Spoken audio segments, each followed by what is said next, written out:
Good morning, everybody. Thank you for joining me. This is Living Divinity. So today I want to talk to you about my connection with Divine.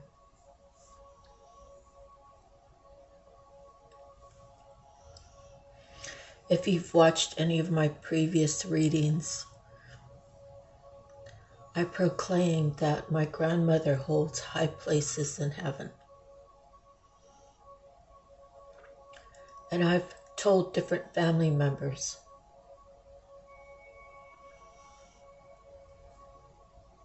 that that's what I felt.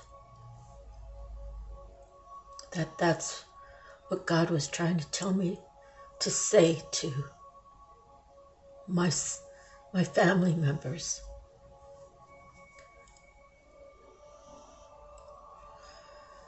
My grandmother holds high places in heaven because of her dedication to the Lord. If there's such a thing as previous lifetimes, then she has done this for many lifetimes. And if there is, in fact, only one lifetime, she spent her lifetime doing God's work. So,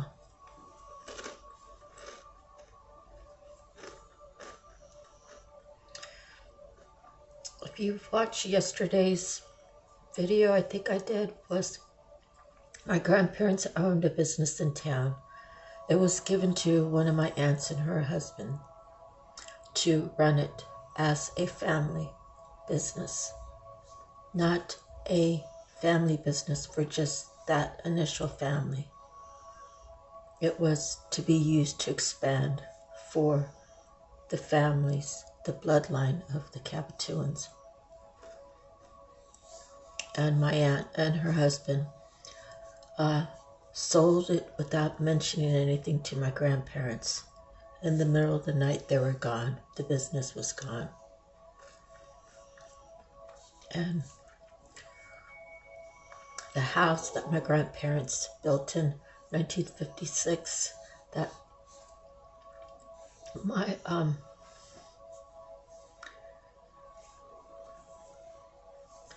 well, at least my uncle and maybe my Aunt Tiani, maybe everybody else was already grown. But that house was put in 1956. It has all cedar throughout. And it's built to last a lifetime. And my uncle's living there. And he's lived there for 30 years or so. And he's honestly been really selfish about the house and what it's supposed to be. And, you know, I'm begging his wife because my uncle's 80 now. And the last thing I want to do is put him in a stroke or heart attack or something really bad. But I share with her, she's a few years older than me, that because my uncle doesn't want to honor his mother as a woman, you must honor your mother-in-law's wishes. Now, I disconnected from them, not really my uncle, but more so her. And the truth be known is she had been going around town telling people that my uncle was dying. So I would just be like walking my dog and people would come up to me and say, "How's your uncle doing?" And I would say, "Oh, well, he's fine." I said, "I just seen him on the front porch the other day. He looked totally fine to me." And then, so I had different people telling me that my aunt was telling them that he was dying.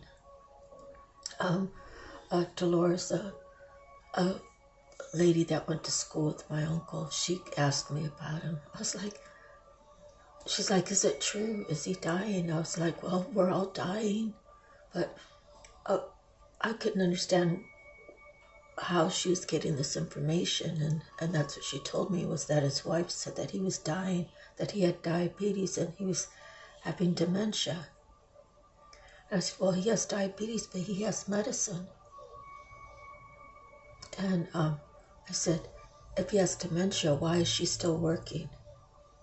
Why isn't she staying at home then and looking after her handicapped child and her dementia husband?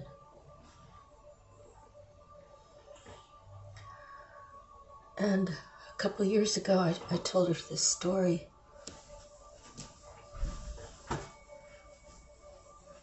about my girlfriend.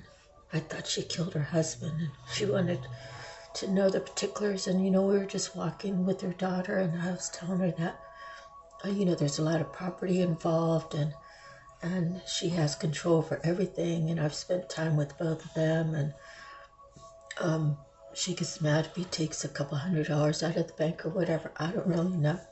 But all of his friends for years had been saying that she's going to kill him. And I just came into town, and I got to be friends with her again. She's like, you should come over on Thursdays. They have a cookout and stuff. You can bring something. And, so I started meeting all of Gary's friends and everything, and they were very curious as to why I'm a friend of hers and why am I having barbecue with them. And so I got to know all of them, and I was like really stunned that they would say, oh, why? She's going to kill him, she's going to kill him. And I couldn't understand, but then I saw different things that was like senseless in her actions. That one day we were in the house, and she's like, oh yeah, when Gary dies, we're just going to get the backhoe and dig a hole in the back and throw him in there. I was like, oh my God, why would you say that? She's like, we've been saying it for years. It's just a joke. And I looked over at him. He's like 80, and he doesn't like that she keeps saying it. It really hurts him now that he's getting older. Makes him feel like he's not worth anything. And I just really couldn't believe it. But so she had texted me at 3 o'clock in the morning, because I was taking him on Wednesdays to the A Street restaurant. And then one day he's like, oh, I want to stop by the bank. I was like, all right, Gary. And then he goes in, and I'm sitting out in the car, and then he comes out, and he says, oh, he shows me his receipt, and it's like 5 figures in there. He's like, see, she keeps telling me I'm broke. She keeps telling me there's no money. Look, this is just one account. There's that much money in it. And I was like, Gary, she's trying to make you worry, because if you're a man that has always had money, when you feel like it's all gone, then you're going to worry about it. You're going to just keep worrying, like, where did all the money go? What's happening? And the worry, the stress will kill you. I said, now you have money, don't worry. And so, they have a big garage, like the old, you could put a tractor in the garage that's really tall and stuff, and it's filled with things. And his stepdaughter, which is my friend's actual blood daughter, she's like, Dad, if you're gonna take action, it has to be a clean sweep, because if you do a little bit here and a little bit there, she said, I'm afraid you won't wake up. One day you'll just be gone. And so, because I took Gary to the bank, it's like 3 o'clock in the morning, she was texting me saying, this is my time when I could think. I wake up this time all the time, and this is my time that I could think. And I'm like, she's asking me about why did I take him to the bank. I said, he asked to go. I don't know anything. He asked to go, and I took him. And then she said he took $400 out. And Well, I guess it really upset her. But it was like the next Wednesday,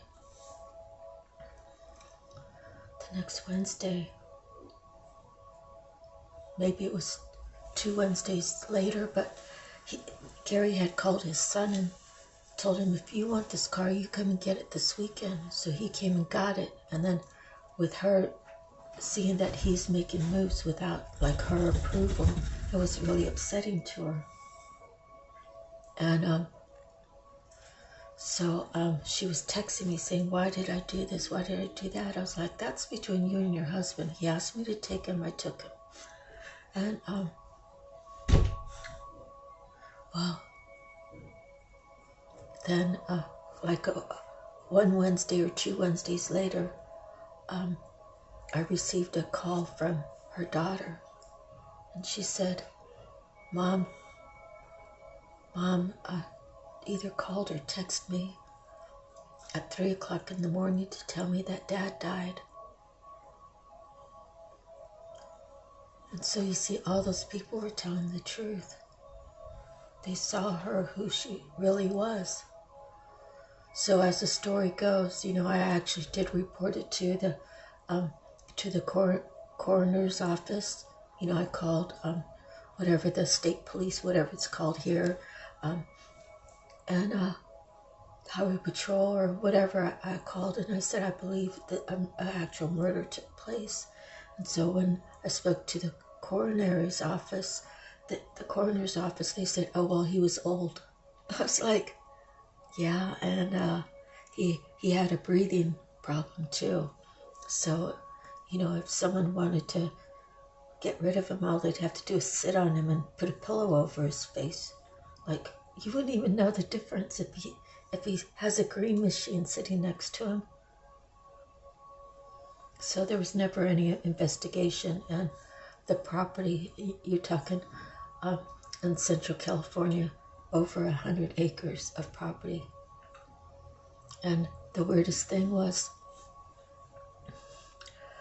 that he almost died like in 2018 or something like that. They rushed him to USC, and he had to have like open heart surgery, and he had to have a pacemaker put in.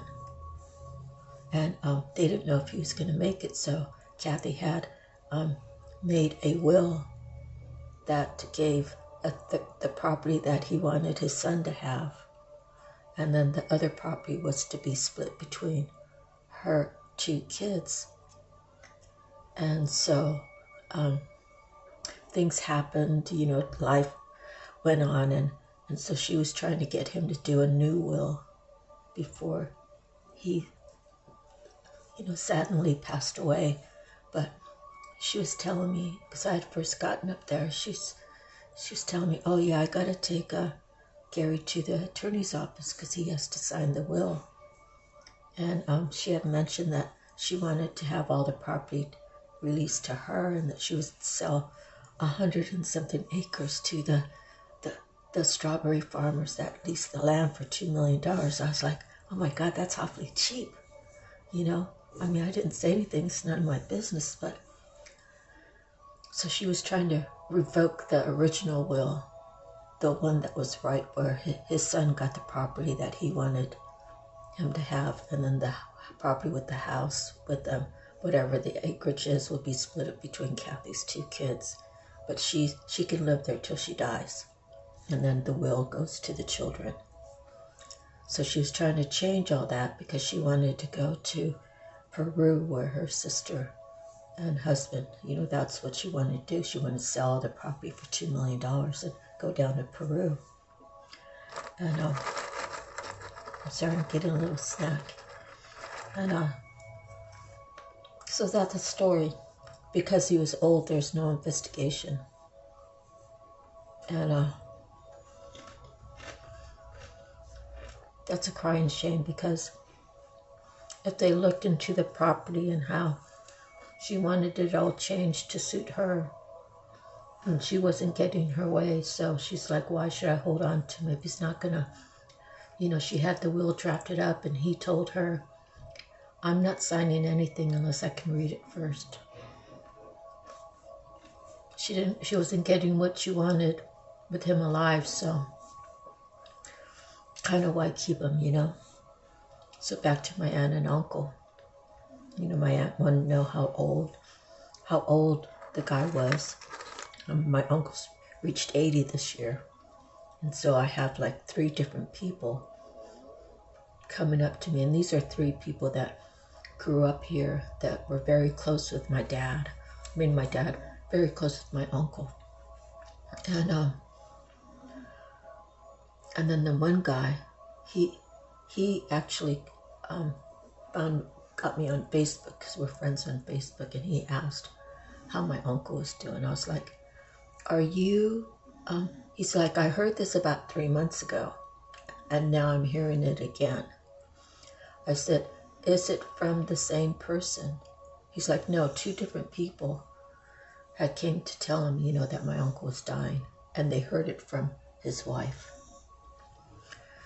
So basically, between him, he heard it from 2 people, and then 2 other people approached me, and I called her up.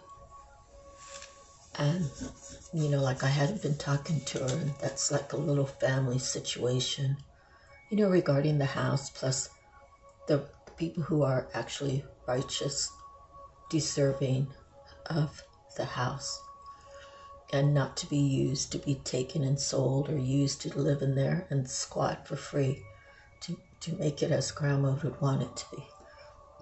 Anyway, so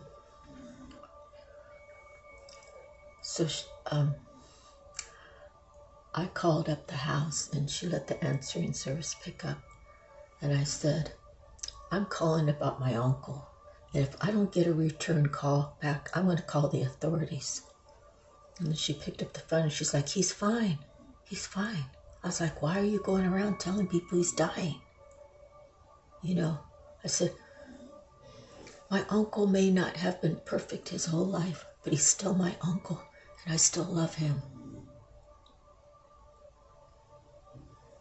I better not hear any more mess about you going around town telling people he's dying when you haven't even notified the family.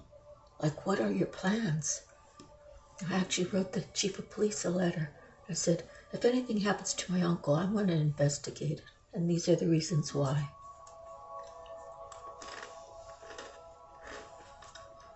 My uncle, he's my mom's only sibling left. You know, he may, I mean, it's kind of factual that he beat his 2 wives, and I don't know about the middle one, but, you know, he damaged his children. And, you know, I'm still hoping that love will carry some weight in our family.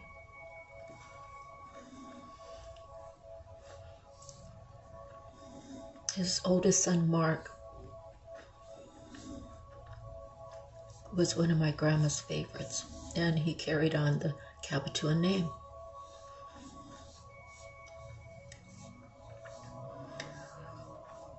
My sister, Tanya, she was born with like heart problems. They didn't expect her to live into her 20s. And I think it was just too much stress for my mom. So my grandparents took her.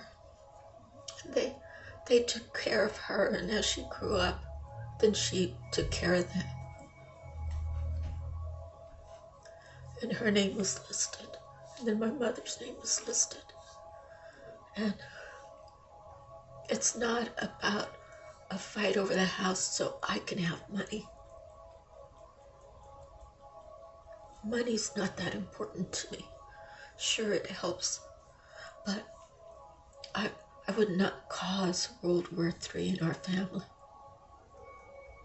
if it wasn't for my grandparents being so disrespected. Because I would die for my grandparents.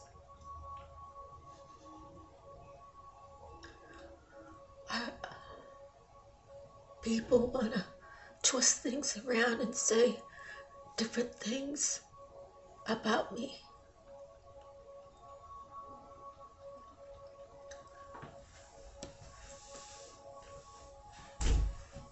So,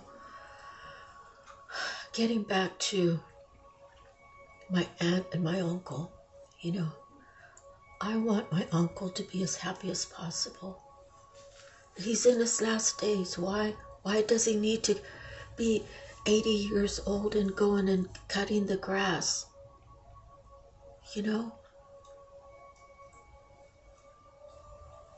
People,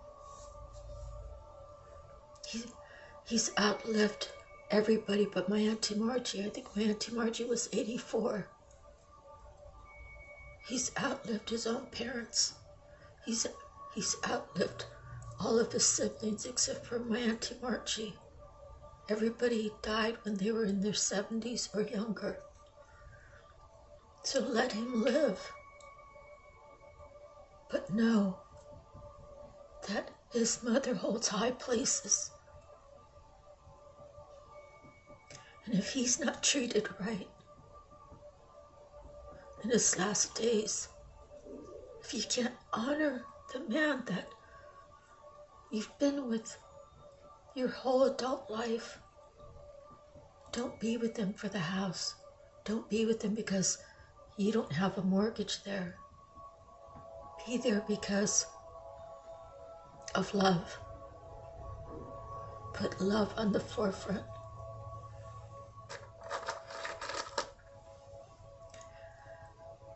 My family,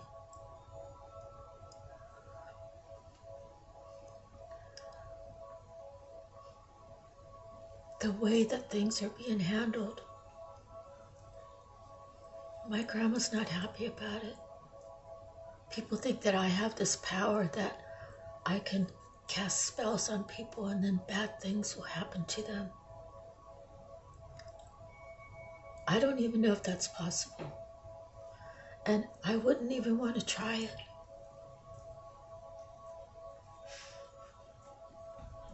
No, God has his own ways of paying karma back to people. God has his own way of calling judgment. It's not for me to judge anybody.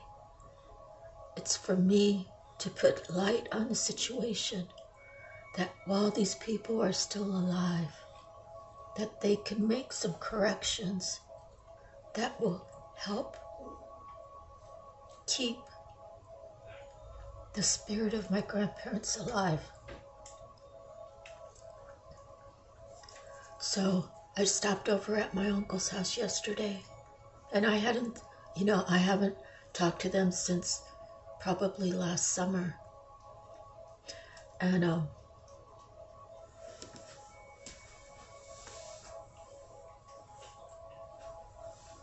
And so lately I've been walking over by the riverbed, so I know they see me from the window, and I don't know who's looking, and kind of if my aunt's car's not there, then I'll just wave, like maybe my uncle's looking out or something. But because I was really angry with her.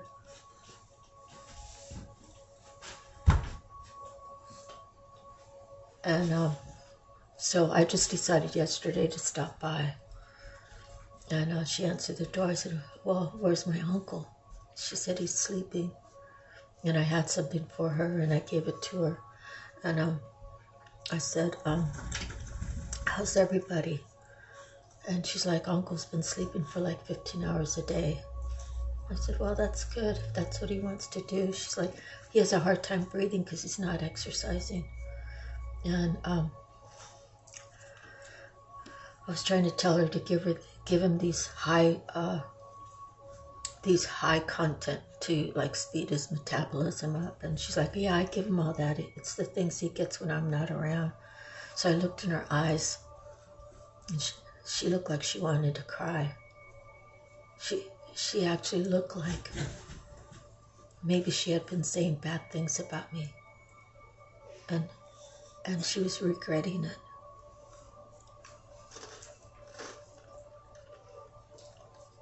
And I asked how her daughter was doing.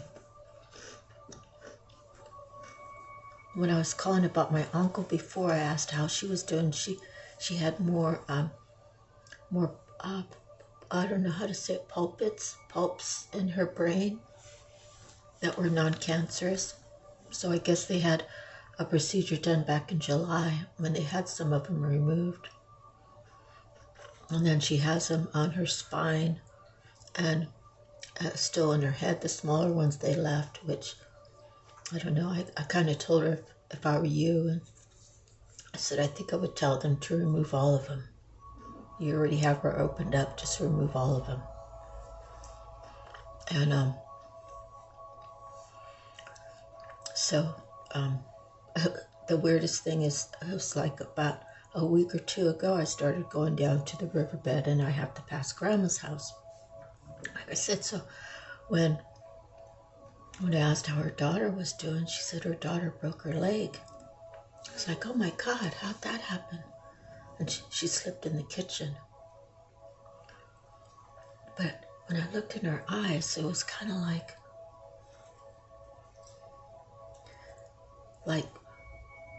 maybe she thought that I made a wish that something happened to her daughter, and that had happened.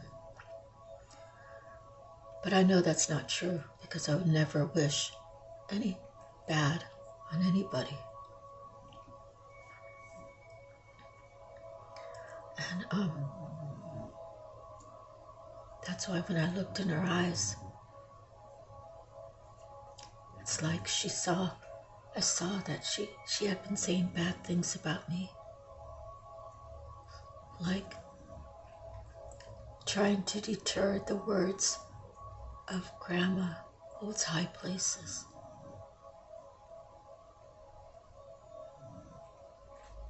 And, she's probably telling my cousins that I'm crazy. And those are the kind of things I'm saying. Well, now she's believing, because I'm sure Grandma wouldn't want to see her granddaughter go through that.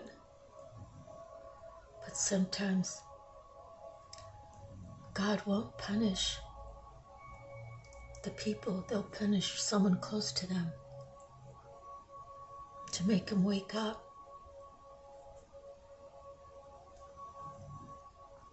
And then my cousins who live right across the way, I was on Facebook and someone posted, oh, does anybody know what happened to this business? And it was a picture of the cultural center.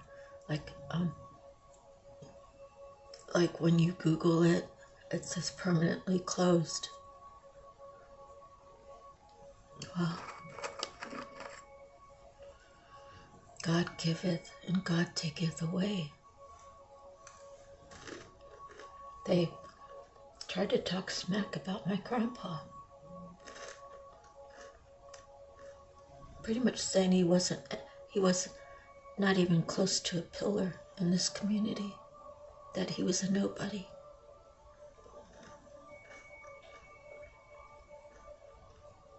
I never asked for them to have businesses shut down. I wouldn't wish that on anybody. This world is tough to live in.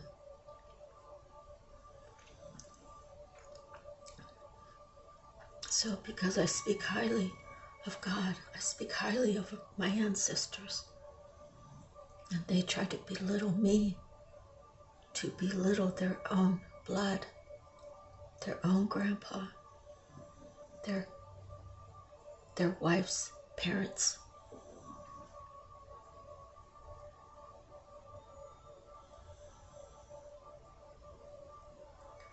God doesn't like that. God doesn't like ugly.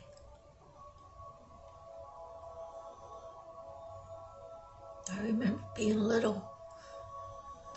We were living on Pioneer Street, and Auntie Margie always looked at me like I was dirty. I think Auntie Margie was a seer, and she saw that I was a seer. And I'm seeing maybe things that I shouldn't be believing, but if that was the case, nobody would believe in God. I'm seeing things. I'm seeing people's actions. I'm seeing who their spirit is. That's why I stay away from them, because they don't have any honor for my grandparents, who were a pillar in this community. God don't like ugly.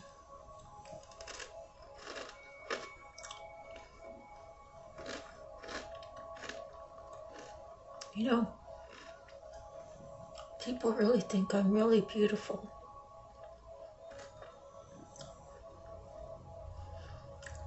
But I always saw myself as regular.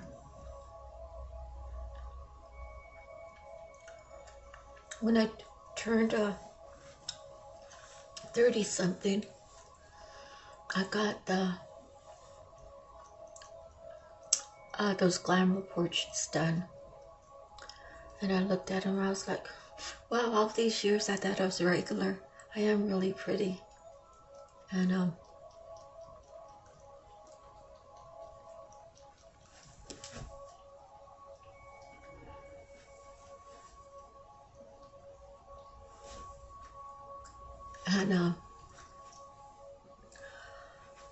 well, I'm going to be 62 years old now.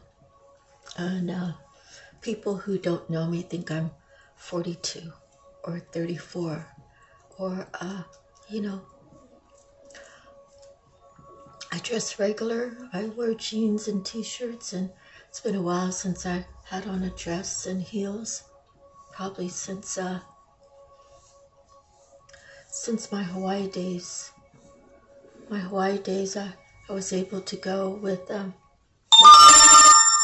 my now ex-husband and his sister and her husband to do special events like the governor's the governor's ball. That was really exciting.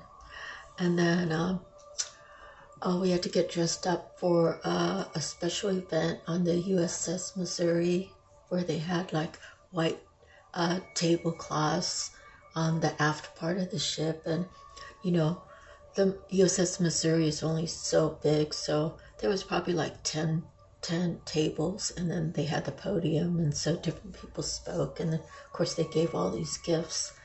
And we had a really nice like 6-course dinner or something, and it was very nice to sit on the back of the USS Missouri, kind of like on a moonlit night. You know, it was the nighttime, it was a dinner event, but that's the last time I really had reasons to wear any heels or get dressed up. But Guadalupe's my home. My grandparents came here to set roots,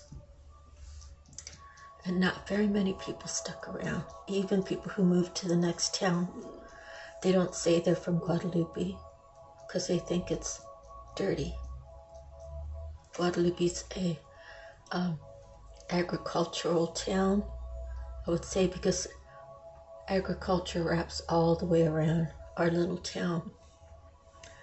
And our soil is rich.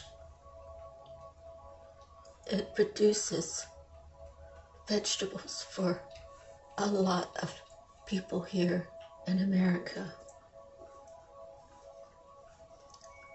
So I never say Guadalupe's poor. Guadalupe is a quaint little town. It's now considered a city, but I still consider it a town. All the parts you need at I'm the sorry, prices you hold want. on. Guaranteed to fit every time. So you can keep your ride or die alive. Okay, it's almost over. There we go.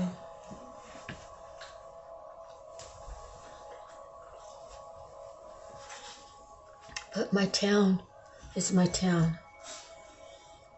My family better wake up.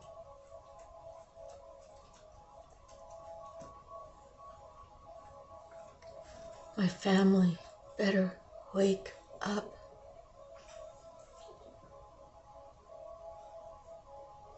If you watch my previous readings, when I was 8 years old or maybe 7, Grandma was sitting on the edge of her bed like she always did because she was a crippled little lady, and she always sat up with her shoulders straight and her knees touching each other, and she held her Bible on her lap. And I got real close to Grandma and I looked in her eyes. And I said, Grandma, your eyes are bluish grayish. They're really beautiful. Then I started looking at her forehead and around her eyes and her cheeks.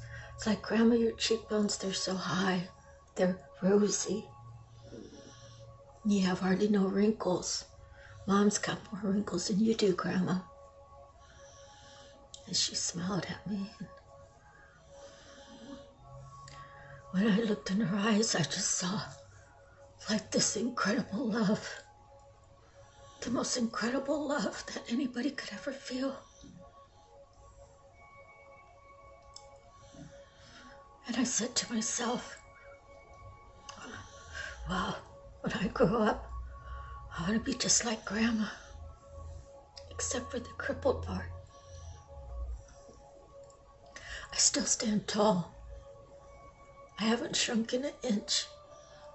Most of my siblings started shrinking when they turned like 50 or 55. It's still tall at my 5'2.5" stature.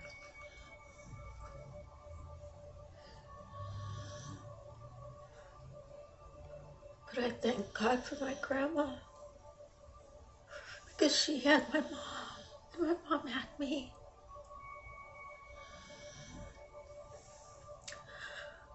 And I want my family to honor Grandma like I do, because then they will honor God, because that's what Grandma stood for. And I'm not saying that my grandma holds the keys to the gate.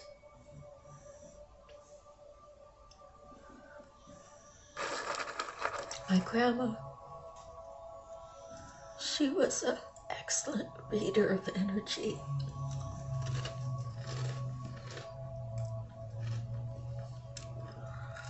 And now that's been bestowed upon me. And I know those people who say they're Christians, who don't really walk the walk, who know better but don't do better, who use words like weapons formed against me shall not prosper, but their actions are different.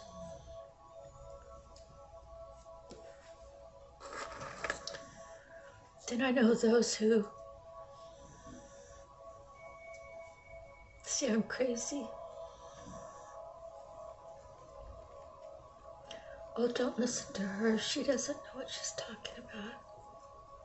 She does tarot. She listens to tarot. She's gonna burn in hell because it's not of God. And they haven't even picked up their phone and listened to one reading. Well, they're going to start listening to it because a lot of people follow me. I keep my Facebook page open. A lot of people follow me secretively, but I already know who they are. And I keep posting all the things that I want to post about God. Some of them use these phrases like, this is my legacy, and I'll try not to overdo it on social media. Why don't they just come out and say, Marcia overdoes how she feels about her grandparents as overstimulating the media. Doesn't mean I'm mad at that person. Doesn't mean that I hate her. It means, please don't throw shade on me, because if you throw shade on me, and I'm speaking for my grandma and I'm speaking for God, That's who you're throwing the shade on. Please don't throw shade on your great-grandma. Please don't throw shade on God.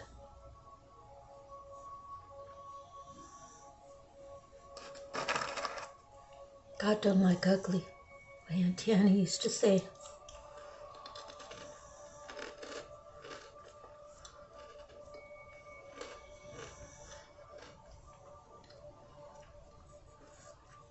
My point today is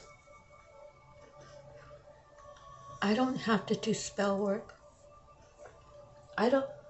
I choose not to say negative things about people. Now, if it happens to be the truth of where they need to get straightened out, then that's what I'll say. If you don't like to hear my truth, then you shouldn't follow me on Facebook. And you shouldn't be listening to my readings here on YouTube. But feel free to do what you like.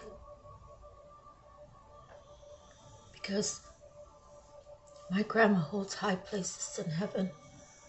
And I made a commitment to her and to God that I will do whatever I can to clean up my bloodline, to clean up the family curses.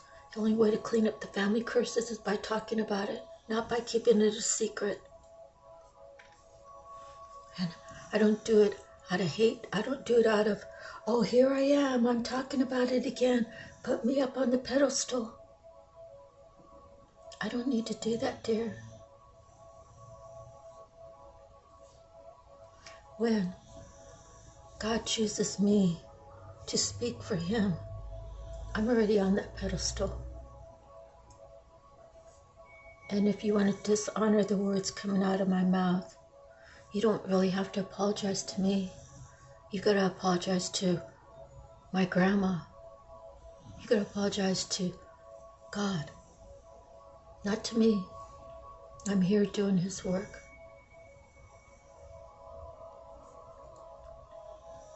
So don't get it mistaken.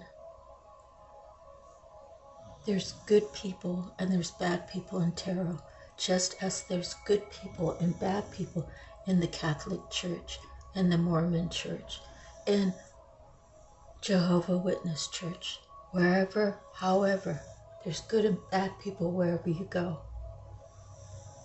I have always been awkwardly good, genuinely too good to be true. When I tell you I'm going to come through, I come through. And if I can't, I'll explain to you why I can't. That I've met the best intentions when it came out. I'm not perfect. There's only one perfection, and that's the Master of the Universe, the Creator, Spirit, Lord, God Almighty, Source. That's who's perfect. And He made us all imperfectly perfect. So be careful who you point your fingers at, because your thumb is always pointed back at you. And if you're talking about things that aren't true, if you're fabricating things to put yourself on a pedestal higher than God, I don't have to put any black magic on you. I don't have to say any bad things towards you. I don't have to do anything. I can go to sleep, and my ancestors who know that I speak the word of God, God will send who He needs to send, where He needs to send, to defend what I'm here to do. And that is to bring more love into this world. And if you can't understand that, then you need to just take a nap and get disconnected from the world for a while.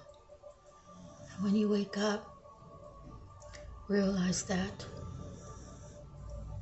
God allowed me to wake up. God allowed me to now see the world in a different way. Now I can speak about things of my past to help others to get through it. To let them know you're not the only one who's ever gone through this. You're not the only one that has ever felt like killing themselves. You're not the only one who has felt like they were at the bottom, the very, very bottom of a dark, dark hole. God loves you. And I love everybody, regardless of what they think about me. And you want to know why that is? Because God granted me my prayer when I said I wanted to be just like Grandma. Well, except for the crippled part. I will not stand down to anybody. I will keep talking until God says no more talking. It's time for you to just rest now and relax,